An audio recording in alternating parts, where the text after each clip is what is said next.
People don't understand that the whole learning experience in school, how it how it has been, and how the how this all has programmed ourselves to have a certain belief system, right? So you're a linguist True. as well, and you have you're highly educated in that field. How do you look at this at the moment? Like now, if you have for yourself a successful language learning strategy, and we will dive into this a little later of what it is and stuff like that. But how do you look back at what language learning was in school, and it actually is today? Nothing has changed, right? No, it hasn't changed a bit.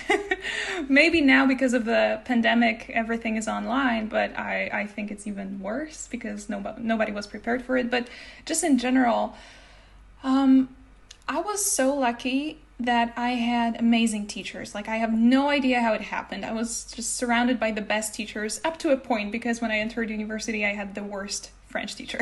But I had, for the majority of the time, I had amazing teachers. And as I said, I was curious and I was adventurous and I just wanted to speak, speak, speak.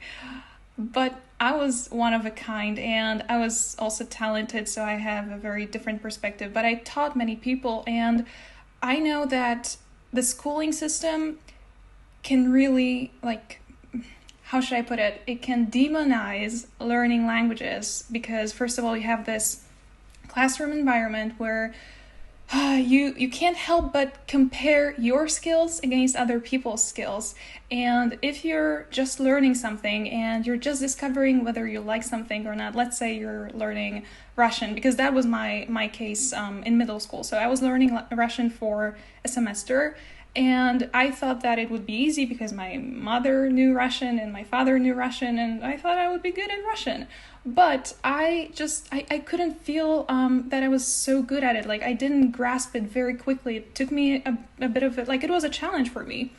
But because I kept getting like slightly like good grades, I was okay with that. But the children that were getting like worse grades than me, they started hating Russian and the Russian teacher, who was okay at the time. And I think that when you have this classroom environment and you look at other children or maybe students when you are at university, and you look at each other's skills and you think and you say to yourself, oh my God, I'm so much worse than them. That's the first issue, because the teachers don't really encourage progress, or they don't create, I think for the most part, they don't create a healthy learning environment so that they say, hey, it doesn't matter who speaks better or who speaks worse. We are all here to learn. Instead, they have tests and they have programs that they have to follow, the curriculum. And it's all based on the the teacher has to make progress with the program, and so the learners are there just to catch up with everyone. And if they feel or they see that they are behind everyone else, they will not start liking the language. They will feel like they are horrible at learning languages. They will feel like they are not making progress fast enough. And this is like, I think I'm just touching the tip of the iceberg here, but I think that this is one of the biggest problems, the environment in which we learn, and the fact that we start learning at school, which is basically a competitive environment, and then the teacher sometimes doesn't know how to encourage the positive learning environment. And then there are the methods and the tests, and I could go on forever on this.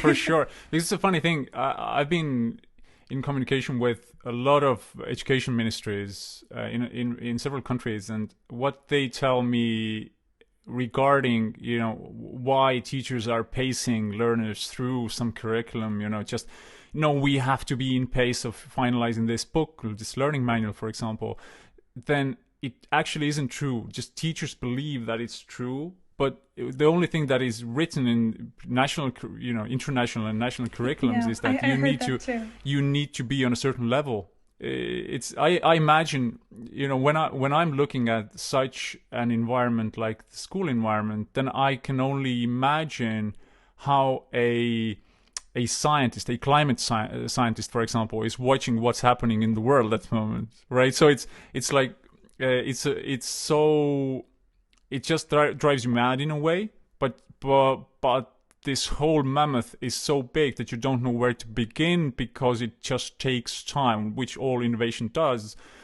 to change it. Because there are so many things, right? For example, what we see with Speakly when researching literally thousands of people is that many people who are on upper intermediate levels, they have the speaking block, right? It's a very usual. Yes. It's a very usual thing. So now with research, where does it come from? It's literally so visible that it directly comes from the fact that we are graded in school. Yes, I agree. So basically you have to make a choice. Do I make a mistake, which would be a normal thing as a human being in everything, or I won't make the mistake and I won't say anything, which is how we are programmed, which is the craziest thing ever, right? Because like what I usually talk about as an example is people just remembering how did I speak, how did I learn my mother tongue? Was my mother at my bedside every evening being like, this conjugation, well, this goes like that? Or was it more so of a, as you were saying, a healthy environment filled with imitation and language input, right? Just creating the environment that needs these skills. And there are so many things we can go on about, but there is, there are some cool things happening. But in general, in the education systems, the things that are used are literally 100 and 200 years old, right? Yes, they are. I think that the newest additions to language lessons are like interactive boards or something, but still the methodology is the same. Exactly. So using a device that is interactive, but the underlying thing is the same, which is funny. Like, we have done research, for example, in such a thing that looking at a random, just a learning manual, let's say Spanish A1 language learning book.